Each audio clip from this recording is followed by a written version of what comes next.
lunes 23 de febrero de 2026. Tres mensajes del Evangelio de hoy, tomado del Evangelio de San Mateo, capítulo 25, versículos del 31 al 46. En aquel tiempo, dijo Jesús a sus discípulos: Cuando venga en su gloria el Hijo del Hombre, y todos los ángeles con él, se sentará en el trono de su gloria, y serán reunidas ante él todas las naciones. Él separará a unos de otros, como un pastor separa las ovejas de las cabras, y pondrá las ovejas a su derecha y las cabras a su izquierda. Entonces dirá el rey a los de su derecha: Venid vosotros, benditos de mi Padre, heredad el reino preparado para vosotros desde la creación del mundo. Porque tuve hambre y me disteis de comer, tuve sed y me disteis de beber, fui forastero y me hospedasteis, estuve desnudo y me vestisteis, enfermo y me visitasteis, en la cárcel y vinisteis a verme. Entonces los justos le contestarán: Señor, ¿cuándo te vimos con hambre y te alimentamos, o con sed y te dimos de beber? ¿Cuándo te vimos forastero y te hospedamos, o desnudo y te vestimos? ¿Cuándo te vimos enfermo o en la cárcel y fuimos a verte? El rey les dirá: Os aseguro que cada vez que lo hicisteis con uno de estos mis más humildes hermanos, conmigo lo hicisteis. Y entonces dirá a los de su izquierda: Apartaos de mí, malditos, id al fuego eterno preparado para el diablo y sus ángeles. Porque tuve hambre y no me disteis de comer, tuve sed y no me disteis de beber, fui forastero y no me hospedasteis, estuve desnudo y no me vestisteis, enfermo y en la cárcel y no me visitasteis. Entonces también estos contestarán: Señor, ¿cuándo te vimos con hambre o con sed, o forastero o desnudo, o enfermo o en la cárcel y no te asistimos? Y él replicará: Os aseguro que cada vez que no lo hicisteis con uno de estos los humildes, tampoco lo hicisteis conmigo. Y estos irán al castigo eterno, y los justos a la vida eterna. Palabra del Señor. Gloria a ti, Señor Jesús. Querida familia, seguimos avanzando en esta Cuaresma. Y hoy tenemos uno de esos textos bíblicos que nos exhorta hasta lo profundo del alma. Es el texto del juicio final. Estamos en el capítulo 25 del Evangelio de San Mateo, en el contexto de lo que se conoce como el discurso escatológico de Jesús. El discurso donde Jesús habla de las realidades últimas. Y aquí aparece entonces el juicio final. Vamos a meditar tres mensajes de este Evangelio. Primero, no basta con no pecar. Segundo, ayuda por lo menos a uno. Tercero, formas concretas de caridad. Vamos con el primer punto. No basta con no pecar. Familia, es increíble lo que Jesús dice a los que se encuentran a su izquierda. Tuve hambre, tuve sed, estuve desnudo, estuve necesitado y no me asistieron. Y ellos le contestaron: Señor, ¿cuándo te vimos con hambre o con sed, o forastero o desnudo, o enfermo o en la cárcel y no te asistimos? Queridos amigos, estas personas le están diciendo a Jesús: Señor. Es decir, están reconociéndolo como el Señor, por consiguiente algo de fe tienen. Y sin embargo, el Señor les está exhortando porque no hicieron el bien. Noten que la reprensión que Jesús lanza contra ellos no es propiamente por cometer pecados. El Señor no les dice: apartaos de mí porque mataron, porque robaron, porque mintieron, porque fornicaron. No, el Señor está yendo más allá. El Señor les está exhortando porque no hicieron el bien. Y es que es importante entender estas dos dimensiones de la vida espiritual, estas dos dimensiones del camino espiritual.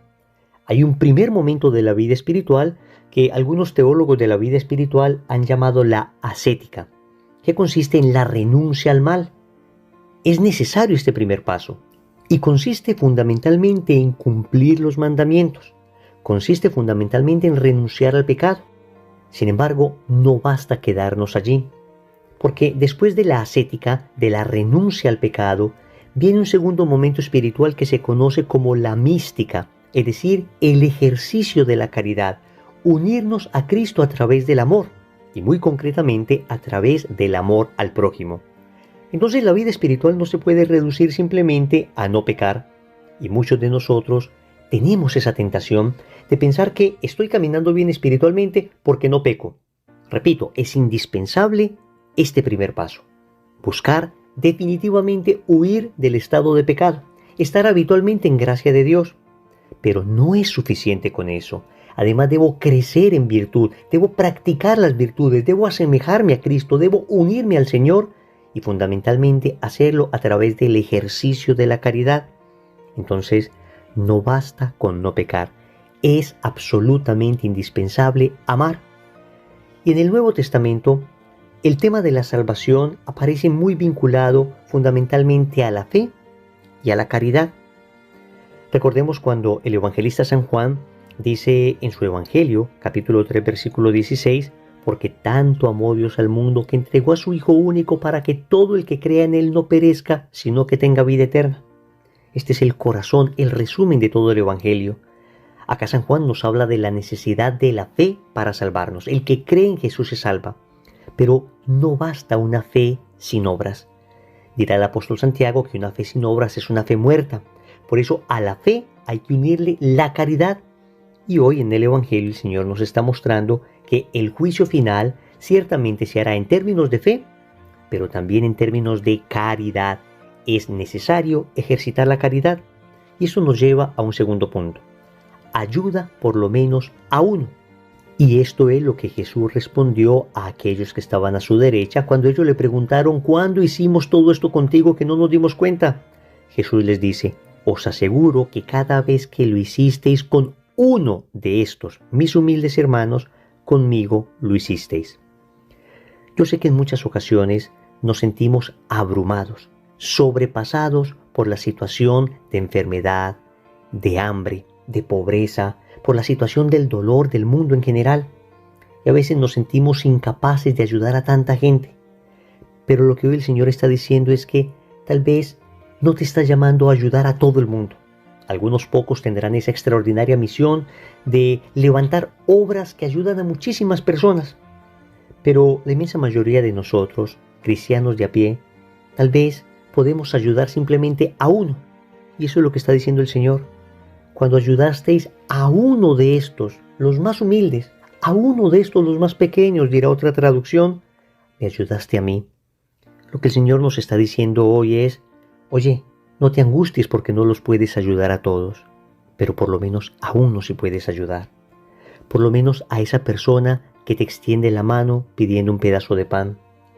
Por lo menos a esa persona concreta que tiene un dolor en su corazón y necesita un consejo. Por lo menos a esa persona puntual que te pidió una oración. Ciertamente, no alcanzaremos a curar las necesidades del mundo entero, pero podremos ayudar a esa persona concreta. Y de esa manera evitaremos caer en la tentación que nos propone el enemigo de abrumarnos, de sentirnos tan desbordados por tal cantidad de personas que necesitan ayuda, que al final terminemos paralizados no ayudando a nadie. El Señor hoy nos está diciendo en el Evangelio: oye, por lo menos a uno. Lo que te pido es que ayudes a esa persona concreta. Que si ayudas a ese, es a mí a quien estás ayudando. Tercero, formas concretas de caridad. El juicio que el Señor hace sobre los de la derecha y sobre la izquierda es un juicio basado en las obras de misericordia. En este caso, las obras de misericordia corporales. Dar de comer al hambriento, dar de beber al sediento, dar posada al necesitado, vestir al desnudo, visitar al enfermo, socorrer a los presos. Hay una más que es enterrar a los muertos, que aunque no aparece en el Evangelio, la Iglesia nos ha hablado de ella como la séptima obra de misericordia corporal. Ven, tenemos formas muy concretas de ayudar, porque en ocasiones todo esto queda en bellos discursos, en bellas palabras. Todo ello queda en un lindo sentimiento de ayudar en general. La Iglesia, que es madre y maestra, nos enseña de manera concreta cómo podemos ayudar. Necesitamos dar pan al que tiene hambre. En ocasiones, esa persona que se nos acerca al carro a pedirnos una moneda, tal vez tengamos desconfianza de darle la moneda, pero podemos tener un pedazo de pan para darle. Podemos ayudar a esa persona que no tiene que vestir. Y entonces, ¿cuánta ropa tenemos nosotros en nuestro closet que ya no usamos en buen estado? Podemos visitar a esa persona que está sola, que está enfermita en el hospital. Ven, hay muchas maneras concretas de ayudar, incluso a estos hermanos que están presos, que ciertamente cometieron errores, pero que no están condenados a ser excluidos para siempre de la sociedad, sino que siempre tendrán un espacio en el corazón misericordioso de Dios, y tú y yo podemos acercar esa presencia divina a esos corazones solitarios. Pero también existen obras de misericordia espirituales, las siguientes: enseñar al que no sabe, dar un buen consejo al que lo necesita, corregir al que está en el error, perdonar las injurias, consolar al triste, sufrir con paciencia los defectos de los demás, rogar a Dios por los vivos y por los muertos. Ven, son formas concretas de ejercitar la caridad. Estoy seguro que nosotros no hemos reparado lo suficiente, no hemos pensado lo suficiente en que cuando nosotros estamos soportando pacientemente a una persona que tal vez nos está haciendo la vida imposible, estamos ejercitando la caridad con esa persona. Es increíble, pero es así. O cuando amorosamente corregimos a alguien, también estamos ejercitando la caridad. O cuando alguien necesita un buen consejo y se lo damos desde el amor, desde la verdad de Cristo, también estamos ejercitando la caridad, la misericordia. O cuando estamos enseñando incluso a nuestros hijos, estamos también viviendo las obras de misericordia. Ven, son muchas maneras concretas que tenemos de ejercitar la caridad y no lo sabíamos. Pues a partir de hoy, queridos amigos, vamos a empezar a tener todo esto presente, porque cada vez que lo hicisteis con uno de estos más pequeños, conmigo lo hicisteis, dice Jesús. Oremos. Amado Señor, hoy te doy gracias porque el Evangelio me exhorta. Y el Evangelio me habla de la necesidad de hacer el bien, de no quedarme cómodo en el primer paso de la vida espiritual, de no quedarme allí en evitar el pecado, sino de dar pasos decisivos hacia la caridad, hacia la ayuda al necesitado. Ciertamente en ocasiones me siento abrumado por tantas personas a las que hay que ayudar, pero tú hoy me muestras en el Evangelio que puedo empezar con uno, con esa necesidad puntual que tiene ese hermano que tú me estás presentando. Dame, Señor, la caridad y el discernimiento suficiente para poder ayudar adecuadamente. Finalmente, te suplico que todo esto no quede en bellos sentimientos, en lindas ideas o en palabras bonitas. Enséñame, Señor, a ejercitar la caridad de forma concreta a través de las obras de misericordia corporales y espirituales. Señor, dame lo que me pides y pídeme lo que quieras. Amén. Recordemos entonces: primero, no basta con no pecar. Segundo, ayuda por lo menos a uno. Tercero, formas concretas de caridad. Compromiso. Hoy vamos a hacer una obra de caridad por lo menos a una persona. En el nombre del Padre, y del Hijo, y del Espíritu Santo. Amén.